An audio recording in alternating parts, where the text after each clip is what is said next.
can feel my body hold against the concrete, but I can't seem to get enough. My mind is fixed on what it wants. I just let you beat me, look at me deceiving. Let you get the best of me, in bed with my worst enemy.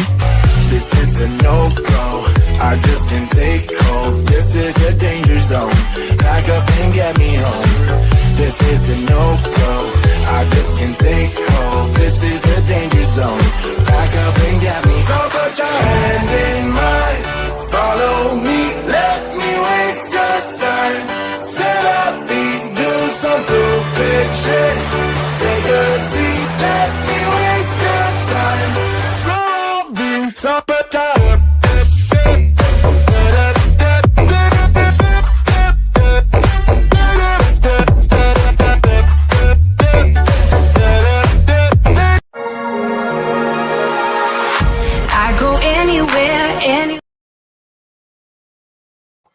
Okay, welcome to Lawyers Den on the Pod TV network. I'm Nick Pellavito. I'll be one of the lawyers today. And today we actually have a very exciting case that came all the way to the Supreme Court.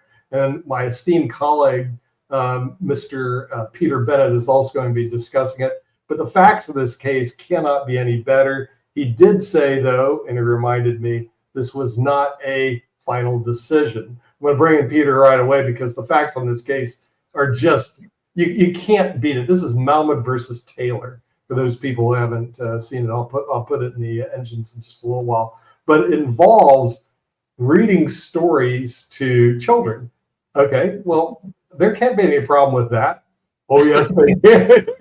Reading stories to kids, that can be a problem. Oh yeah, they can make it a problem. What I love was the fact pattern, Peter.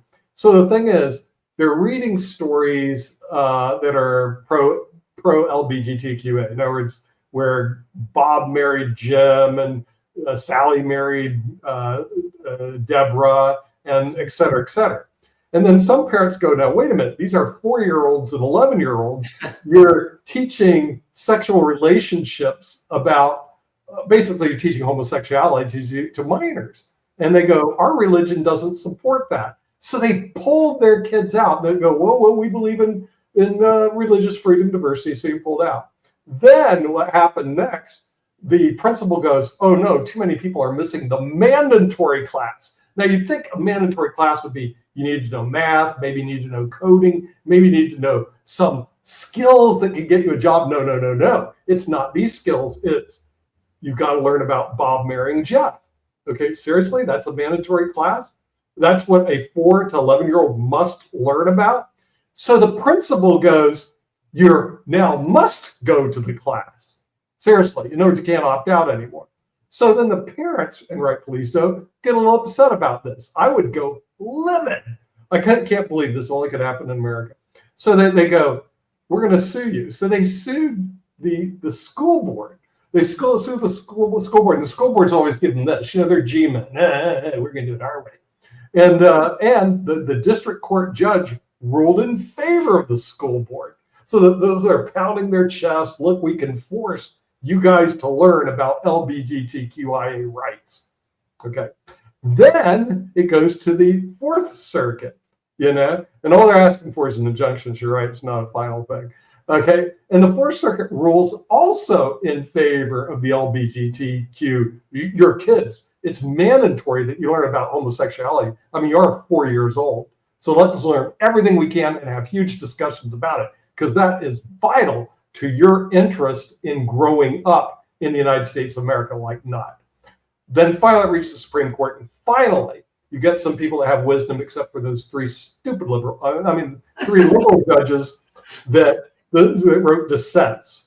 Okay, and I understand their dissent. They're going, well, you have to have any sort of ideas out there. I mean, I give them some really wild ideas I can't talk about on TV, but I think it would be inappropriate for a 4 or 11-year-old, because I got some really kinky stuff I could say, well, should they see this? Should they see that? You know? So I think they were really off base in this Malmud versus Taylor case.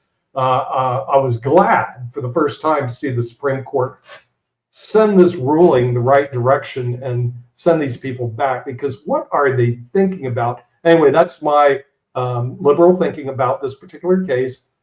Peter, we do need to hear from you. I can't believe it. I can tell you like the case a lot. Yeah. So, first of all, I always begin with a kind of neutral background and the fact pattern, and then we get into legal arguments on lawyer's den. But I would mention that this was not a final decision by the Supreme Court, although there were definitely hints at where it will ultimately go if it gets back to them. But what they did is they said you can have an injunction, and that was the ruling, and they sent it back to the lower court. So here's the fact patterns. And by the way, this comes straight from the syllabus of the Supreme Court. I'm not making any of this up or editing it. These are the facts, and basically what Nick said, but more detailed. So during the 22-23 school year, the Montgomery County Board of Ed introduced a variety of LGBTQ inclusive texts into the public curriculum. These texts included 5 inclusive storybooks approved for students in kindergarten through 5th grade, which have storylines based on sexuality and gender. When parents in Montgomery County sought to have their children excused from instructions, as Nick said, involving these books, the board initially compromised, and they said that the parents could notify them and they would permit children to opt out. But less than a year after they introduced the books, the board rescinded the parental option right. The board said it could not accommodate the growing number of opt-out requests without causing significant disruptions to the classroom environment, which is kind of ironic in a way, because a lot of people didn't want their kindergarten through 5th grade kids to be exposed to this. But anyway, back to facts. So the petitioner here are a group of individual parents and interested parties. The individual parents come from a diverse religious background and hold sincere views on sexuality and gender. So that was the initial fact pattern.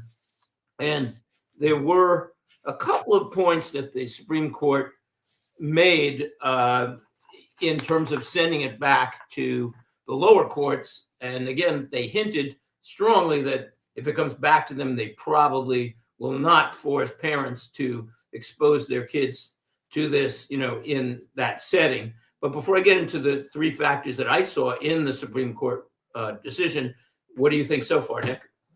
Well, yeah, I think your fact pattern is correct. I'm just appalled that the thing is the school board. But I've been in front of school boards before, Peter, on issues like that. So I've seen how bad they could be. That they would. It wasn't like, okay, we have LGBTQ books that are in the library and the kids could get them or they could check them out or not check them out. No, this is a forced mandatory reading of LBGTQIA books. Honestly, I never read any of that stuff. But when I was a kid, it never even dawned on me. What happens next? Maybe the school board should say we have Playboy magazines. We need to know that people need to be informed about it. And we're going to have 4 to 11-year-olds read Playboy every day. And it's must read. First time I saw Actually, Playboy. You're raising a point that I was I saving was in high school, not later. But school. I mean, there is an issue. I guess if you're in the LGBTQ community, you're trying to change the culture and that's your attitude. But the other issue is, should there be any discussion of sexuality, at that age? And, it used to be called the birds and the bees, and parents would decide even whether or not to expose their kids to it or just let them, what age it was appropriate. But here, every child from kindergarten, age 5 to 11, by the way, was said in the Supreme Court ruling, but basically every child is exposed to that without the parents' consent in the discussion of the, without any decision at all by the parent when to expose them to any issue, even if it was about heterosexual sexuality, as where you said Playboy or anything. It's like, where do you draw the line? A lot of kids are exposed to a lot these days in terms of the internet and TV. It's pretty gruesome compared to what it used to be if you don't believe a young child should be exposed to all these issues. It's harder to grow up in, a pure, sort of the kind of pure childhood that we had and many people had, where you kind of learned that Santa Claus wasn't real later. So, although this is a lot beyond Santa Claus, I'm not even implying that that's the issue, but I'm just saying, that's the kind of thing where a parent decides when to tell the child that Santa Claus doesn't exist or whether they want to even say it or not. But so let me get right into the heart of the matter, because I think it'll give you some more interesting facts. So here's 3 points. In the majority opinion, which, as you said, was 6-3, and these are things that again, are straight out of the opinion and highlight some of the issues. So of these three, number one is reading the opinion, because I'm not going to editorialize on this. At issue in this lawsuit are the inclusive storybooks that are approved for students in kindergarten through 5th grade. That's age 5 to 11. So that was the first point which you raised. The second point is, in recognition of the county's religious diversity, the board guidelines for respecting religious diversity profess a commitment to making reasonable accommodations for the religious beliefs and requests. For example, the board, this book basically that the board itself put out, in this book, they advise principals that schools should avoid scheduling tests or other major events on dozens of days of commemoration during which they expect many students may be absent or engaged in religious or cultural observances. So here's the board basically deferring to religious diversity. And then a very big one was, this is to me a very big one, the board contemplated that instruction involving the LGBTQ inclusive storybooks would include classroom discussion. Right. A guidance document suggested that how teachers should respond, or might respond, I should say, to student inquiries regarding the themes. For example, if a student asserts that two men cannot get married, the guidance document encouraged teachers to respond by saying, when people are adults, they can get married. Two men who love each other can decide they want to get married. If a student claims that a character can't be a boy, or if he was born a girl, teachers were encouraged to respond, that comment is hurtful. If a student asks what's transgender, it was recommended that teachers explain, when we're born, people make a guess about our gender and label us boy or girl based on our body parts. Sometimes they're right and sometimes they're wrong. Now, whatever you believe, this is basically one-sided and exposing people to one position. And that book and that was what they were supposed to say in the guidelines. So they're really pushing an agenda. No question. You know, it's not even a neutral discussion here. No. And even if you favor it, again, the issue is, should this be exposed to a 5-year-old, a 7-year-old, a 9-year-old, a 5th grader? And you may feel it's true or not, but there's a lot of legal issues. And the legal issue is basically giving people at least the right not to expose to it. One person might think it's great to teach people this, but another person might say, I don't want my kids to be exposed to anything like this at all. I'll tell them when and where, sexuality begins, or, when we'll have these discussions. I'll decide that. Again, it's parents' rights versus governmental rights. And that's a big issue in a lot of other areas too, as we know, where in the schools, where schools can, there's been a battle for years now. A lot of even liberal parents are not happy about the schools telling them, what they should know or what their children should be exposed to. Yeah, and the thing is, why don't they force kids to learn chess? In other words, say that you must show up and learn chess every day. Even though I like the game, I wouldn't tell kids you have to learn chess between age 4 and 11. That's right. Ridiculous. Okay. Now, if they said, well, we're going to make sure that you come and you learn science, take a science class, I think that would be good. History, I think that would be good. Peter, there's a lot of things kids can learn when they're young. But why are you forcing on this agenda? If you're going to do this, then you need equal time. Herodos, you can say, look, there are a lot of people that believe marriage is only between a man and a woman because they're the only ones that procreate children. Why don't we put that in a book and send that out there? Right. You have a big battleground. So to get rid of the battleground altogether, I agree with DeSantis. Get rid of these public schools, go to charter schools, so you don't have to deal with idiotic school boards like this one. And I've had to be in front of idiotic school boards. And let me tell you something. It's a sad commentary on the United States. Our K through 12 education isn't even in the top 25 internationally in PISA scores. So let me just close on this because we're running out of time. But there was something in the big, beautiful bill, that was really interesting in the direction of what you said. And it hasn't been highlighted a lot, but there is a provision in there that allows for a $1,700 tax credit, which is a dollar for dollar credit if you donate to an organization that gives scholarships to students, basically, and it can be for a private school or a charter school. And this is probably going to create a new industry where people say, you know what, it doesn't cost me anything. I can give to this organization, and they will then give to a charter school. So charter schools helped Florida tremendously, and several other states, where they went from bottom of the class in terms of the states to the top of the class, or Florida went to third best in just a few years. And even the public schools dramatically improved. So charter schools I'm in favor of for the competition. Public schools can meet that requirement, that competition. But the bottom line is, I personally don't want my kids to even discuss heterosexual at that age. It's like, just let them grow up and have fun when they're young and deal with it later. But that's my opinion. In any case, we'll be hearing more about this case most likely. I agree, and I'd like to thank Justice Roberts for his opinion. Hopefully we'll see it be a majority opinion. And it makes a sad commentary on the dissenters, because it shows they don't live in a world of reality. And we'll see you next week on Lawyers Den. Bye-bye. And we'll see you. I can feel my body hold against the concrete, but I can't seem to get enough. My mind is fixed on what it wants. I just let you beat me, look at me deceiving. Let you get the best of me, in bed with my worst enemy. This is a no-go, I just can't take hold. This is a danger zone, back up and get me home. This is a no-go, I just can't take hold. This is a danger zone, back up and get me. So put your hand in mine, follow me, let me waste your time. Set up feet, do some stupid shit. Take a seat, let me waste.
Well, welcome to Wall Street Hackers on the Pod TV network. The intro had disappeared. I don't know where it is, but I do know where our lead faculty is. We're going to bring in Peter Bennett, who is a person who's spent 17 years working on Wall Street. He also received his bachelor's degree in economics from UCLA.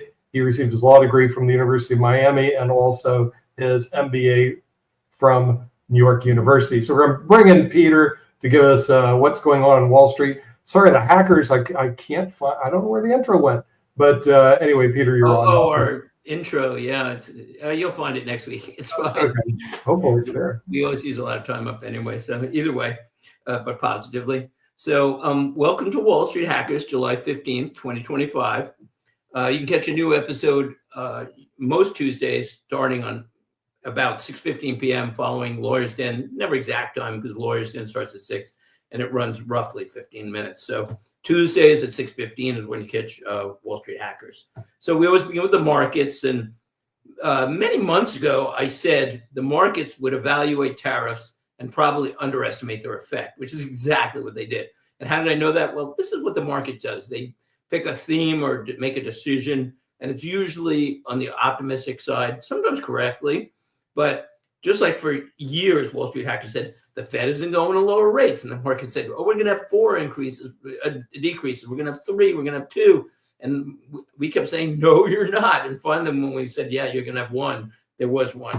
But, the theme, it's a ridiculous theme almost, because, and maybe stimulated by some people who don't like Trump, but this is an economic show, not a political show to a point anyway. We try to focus on a lot of that during the markets report, especially. So there's the taco trade, they call it, that Trump always chickens out. But I would never trade on the taco trade. First of all, this is a man who probably never chickened out in his life. He's not a guy who chickens out a lot in any case. I would not bet on that. It was based on a Financial Times article that said that he keeps changing his mind on tariffs. So therefore, this is like chickening out. And admittedly, he's been up and down on tariffs, but that's because he's using this as a negotiating tactic. And sometimes people negotiate that way. So as a trading strategy, I think this is terrible. And another trading strategy, by the way, that the market has embraced to a good extent, and maybe people overseas particularly, because a lot of them, by the way, get their news from CNN and BBC, and they have no exposure at all to really honest reporting, I would call it. So the thing is that they think this is going to weaken the US dollar. It's like, wait a minute. This is help. Wait till you hear the numbers are ready for June, but this is money that's coming into the United States. It's an effort to balance trade with countries that have been basically, they call it cheating, ripping us off, whatever, but definitely taking advantage of us. And we allowed them to do this for years. So it's supposed to hurt us and help them. And people are going to take their dollars and invest in another country that's going to be hurt by the tariffs. I don't think that makes sense as a trade. And we'll see what happens. But here's what's happened. And this was a very good point that came out this week. The U.S. earned $27 billion more than it took in June, compared to a $41 billion deficit. That was $27 billion more, and they expected $41 billion deficit for June. What was the difference? Well, the U.S. took in $108 billion in June, which was up from $22 billion in May, and that was from customs and tariffs charges. So $100 billion is not a small amount. Now, the U.S. is in phenomenally large debt, so there's a long way to go, but tariffs should help a bit anyway, I'm sure, or a lot. But and the other countries, by the way, in the world are in just as bad a shape, with promises for mostly free healthcare and aging demographics, and not the money provided for their retirement plans. But that's a different issue. But the point is, these tariffs are already bringing in large amounts of money, and this is just going to grow every month as the tariffs increase, as they get negotiated. So I don't understand how people can think taco and they can think this is really going to hurt the dollar. It makes no sense at all. In terms of philosophies, though, I would point out that none of this really affects Wall Street Hackers' philosophy, because we're not macro traders. We don't, we look for investments that generate income, that have defensive balance sheets, that are in defensive sectors, that have records of good and strong income generation in general, and companies that, because of their balance sheets and cash flows, should do well in any macro environment, or almost any one. So that's not really affecting us too much anyway. But in terms of the markets, I'm concerned a lot about two things. One, underestimating the tariffs. And the other thing is, which I wrote this morning, and this was the effect that happened since I wrote this morning, but it could get much worse. The Treasury rate, because of fears of inflation, has been rising. And the long-term Treasury rate, I wrote this morning, if it goes much over 5%, the market get really scared, and there could be a big bear market. Well, today it went over 5%. I think it was this morning, somewhere around there, and the market didn't like it, and it went down. But the treasuries are a competition, first of all, for the market, the stocks, and second of all, if rates do go up, then companies are hurt because they have debt. Almost every company we deal with has debt, and so none of that's good, and it slows down the economy. So bottom line there's some dangers here in July and August. We'll see what happens. But if it starts tanking or rates go up, that's another danger. Again, not affecting what I suggest and the Wall Street Hackers portfolio, because the ideal for us is just buy and hold. And unless we see a big change in a company that's successful, you just leave it in general.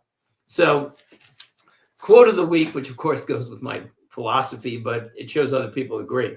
So this is from author on Seeking Alpha named Damir Tokic. I can never pronounce his name. It's Tokic. Markets are complacent, expecting Trump to back down on tariffs again, but this time the situation is fundamentally different. After the passing of the big, beautiful bill, Trump can now allow some market turbulence to accomplish his agenda of U.S. reindustrialization.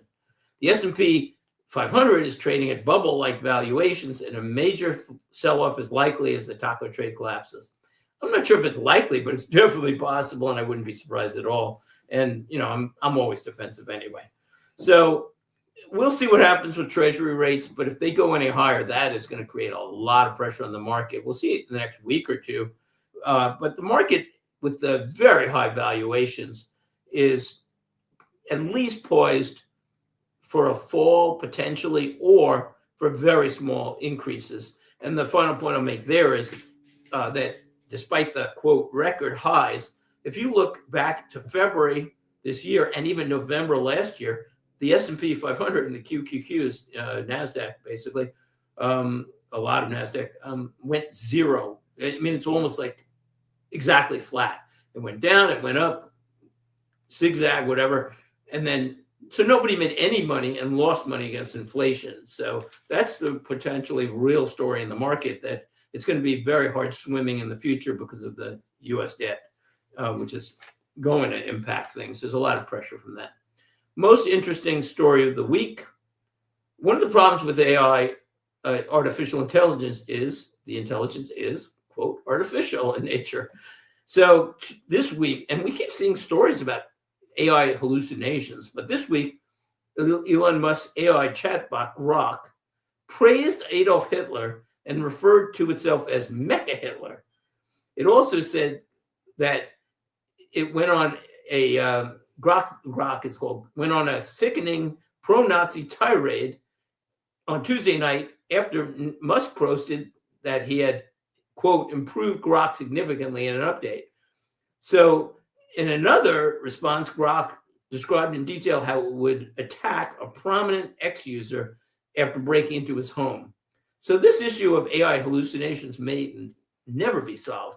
And AI will have a lot of purposes and do well, but the market expects so much, and I don't think I'd ever rely 100% on AI. I see things already on Google and on search that are supposed to be accurate, and sometimes the AI comes up with the exact reverse of the truth. And because it's artificial, it can't really tell, and it's just taking information and processing it. So this could hurt the market itself as well, because so much of the gains were based on the Magnificent Seven, several of which are dependent on it. It's the success of AI. And again, AI is going to be huge, but the question is, will it be as big as people expect? Why President Trump should give me a call segment. President Trump on Monday confirmed that the U.S. had agreed to sell arms to NATO just moments after he said Putin had 50 days to secure a peace deal with Ukraine or face 100% tariffs. NATO Secretary General Mark Rutte, I guess it is Rutte, said Trump called him on Thursday to confirm he wanted to enter into a deal with NATO allies to sell them arms for aid to Ukraine. Trump said billions of dollars worth of U.S. arms would be purchased from allies like Germany, Finland, and Denmark, which would be quickly distributed to Ukraine. Several footnotes of interest. One, it doesn't sound like taco to me at all. Two, it's a perfect example of how Trump does support NATO. The story during the first Trump administration is, oh, Trump hates NATO, Trump is not with our allies. Trump was pushing for NATO to spend more, to even meet their obligations, which then were only 2% or 3%, I think 2% of their budgets. Many of them were just not spending anything almost, and certainly not meeting their obligations. Well, now Trump has the European nations and NATO promising 5% of their budgets towards defense. Is that anti-NATO, or was that just another fake news story? You decide, but it's pretty obvious what it was. So the only point I bring about what Trump could call me is that I was saying back in January that Putin was not going to compromise, and that he is a bigger problem than Zelensky, who also was a problem quite a bit because he was too hardline. But the point is, I was saying this for months and months, and I was saying back then, and I'm not sure this would exactly work, but I was saying the solution is tell Putin every 2 months for the rest of time, the U.S. is going to increase aid 10 to 15%. every 2 months until this peace in Ukraine. And this was kind of like what Reagan did with the original USSR and putting pressure on them financially.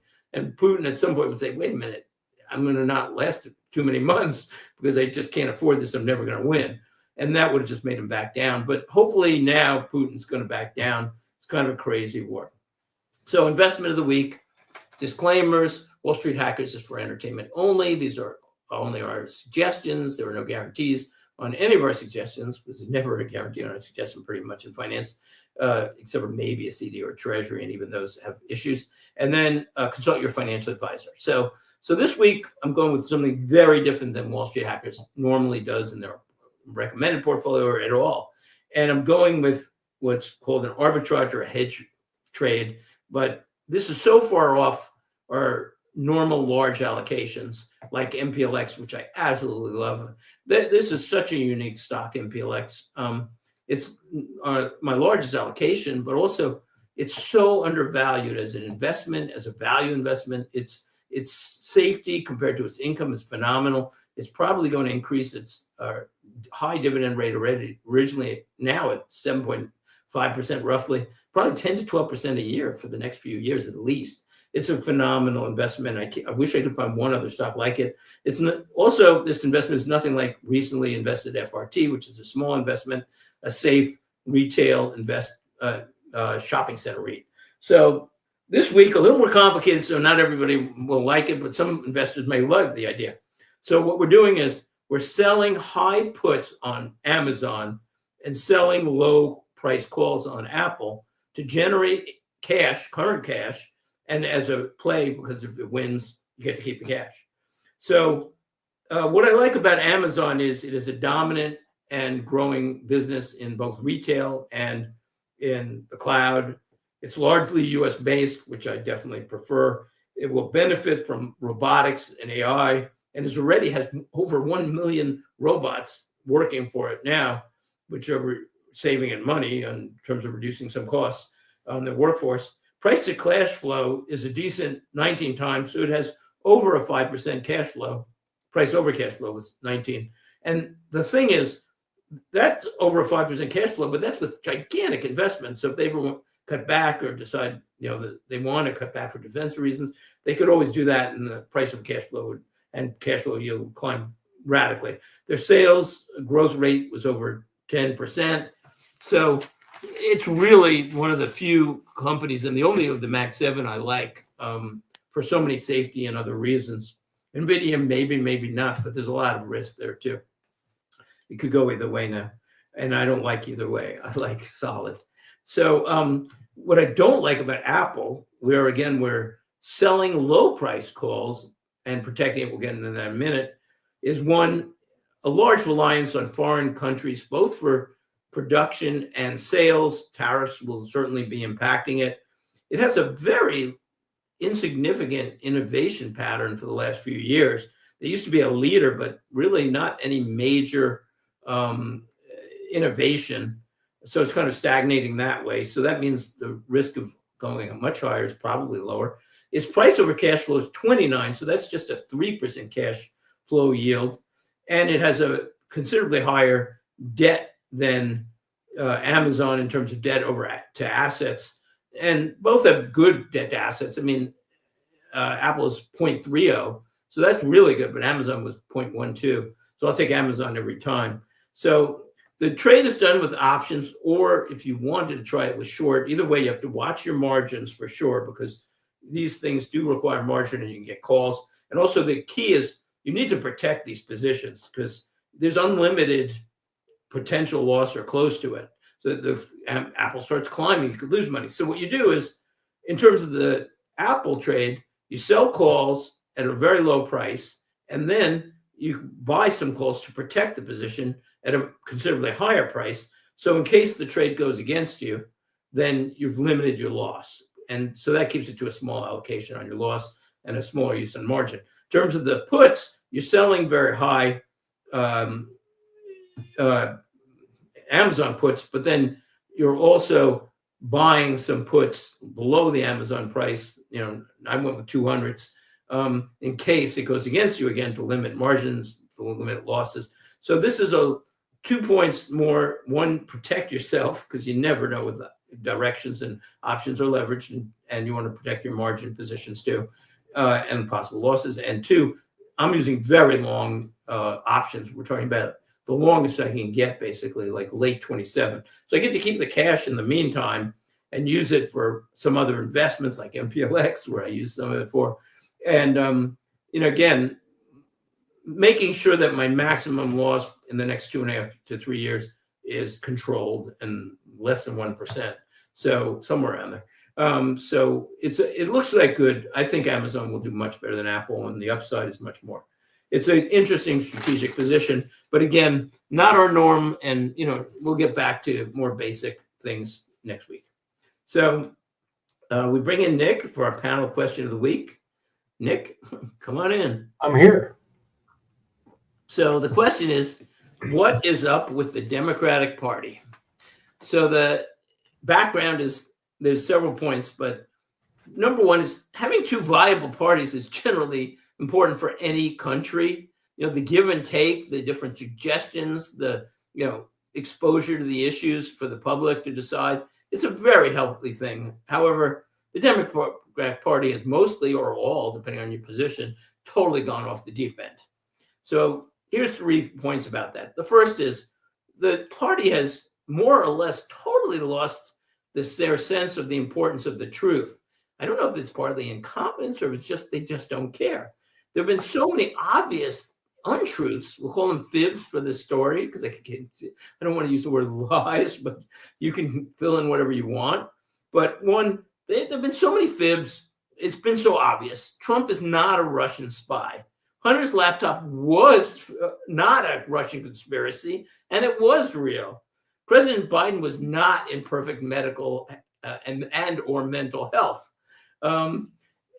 And there's also this new signing thing. Who signed all his documents? But that's another thing. Now, the latest fib comes first from 2 of them. Comes from is exposed is AOC, Alexandria Ocasio-Cortez, who's been calling herself, quote, a Bronx girl. However, many in the Bronx and Yorktown are now ridiculing, quote, the Bronx girl, because she was born in the Bronx and she moved when she was 3 years old to Yorktown in Upper Westchester, which is a little upper class, more than the Bronx, most people would say. And she attended public school in Yorktown. She went to high school in Yorktown. And you can also tell, by the way, that she does not have a Bronx accent. That many in the Bronx are saying I could tell she's not in the Bronx. People in the Bronx admit they have Bronx accents. It's just, if you're from Brooklyn, you have a Brooklyn accent, probably. So I have a bit of a New York accent because I was in New York a long time. So this is not a surprise to people. Now, another fib was relating to this natural disaster in Texas. So many Democrats decided this is Trump's fault, because everything's Trump's fault. It's got to be Trump's fault, because he cut back on the weather service. And the weather service was undermanned, except for, here's the facts. One, the weather service put out warnings on Thursday afternoon that this could be very serious. And they put out an urgent catastrophic level at 1:14 a.m. on Friday. So they were on top of this. And even if you say, oh, that wasn't timely, which it was more than timely, you can't expect much more with the weather. The weather service said that normally they had, and this is historically, they had 2 people on staff. Because of the dangers, they had 5 people on staff throughout this potential crisis and during the crisis. So it had nothing to do with Trump, but this is Trump's fault again. The second point is that now it looks like Mandami, who's basically not just a socialist, but I think he's clearly a communist in most things, has a good chance of being the mayor of New York. And, the fact that they're off the deep end just shows this. This is a guy who has no experience in anything and has positions that sound exactly like the USSR when they were communists. So this is not probably a positive for the Democrats. And also a very interesting footnote on this, which I heard, is he's in favor of freezing rents. Now, you think, okay, this is going to help the lower class and the middle class. Well, actually, the effect is the following. This is point out. One, lower and the middle class are not going to be helped because they don't have these apartments. So these apartments are locked up mostly by upper middle class and upper class people who have kept these rent stabilized apartment off the market for years and then rent them out. So they're going to help the upper class and reduce the amount of apartments available for everybody else.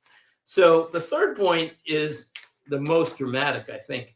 There's a new Democratic push, which isn't even that new, but basically it's feeding lefty violence. So at this time, violent assailants are targeting federal law enforcement officials with murderous intent. Aggression against ICE agents is up 700% compared to last year. And we're talking about shooting and killing police officers and federal workers and doxing them and really harming them. And these are just people doing their job. They're middle class themselves. So here's CNN's Tiffany Cross. She said, the feds are, quote, kidnapping people and transporting them to concentration camps.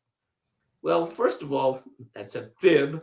And the people Hitler rounded up were sent to death camps, which is a lot different than getting a free ticket home. And second of all, even more shameful was from the minority leader, Hakeem Jeffries, who said, quote, and this is the leader of the Democratic Party, and he said, quote, every single ICE agent who engaged in this aggressive overreach and are trying to hide their identities from the American people will be unsuccessful. Every single one of them, no matter what it takes, no matter how long it takes, will, of course, be identified. So he's trying to hurt these people who are working to do their jobs, basically, whether or not even you agree to it. These are middle-class people doing their jobs, and it could hurt their families, endanger them. This is extreme. So, Nick, what is up with the Democratic Party? Well, yeah, I think this is the reason Elon Musk started the American Party, and CNN is so against it because the Communist News Network over there, they kept saying, well, there's only 4% of the people will join the American Party that Musk. Well, that's not true. Actually, 40% of Americans identify as independent. They don't identify with either party because neither party is supplying what is needed for the American public right now. So I think Elon Musk actually has a chance. If it was anybody other than Musk, maybe not. But remember, he was able to take Tesla and go against the grain of Michigan and make it a very successful company. So don't be surprised you see a third party come into existence. Now, you're talking about AOC and her misrepresentation of being this poor, downtrodden person. In fact, you know, Peter, she did go to private school university for 4 years. Usually, I don't see people that are poor, deprived individuals go to private school. She went to Boston University to get her degree.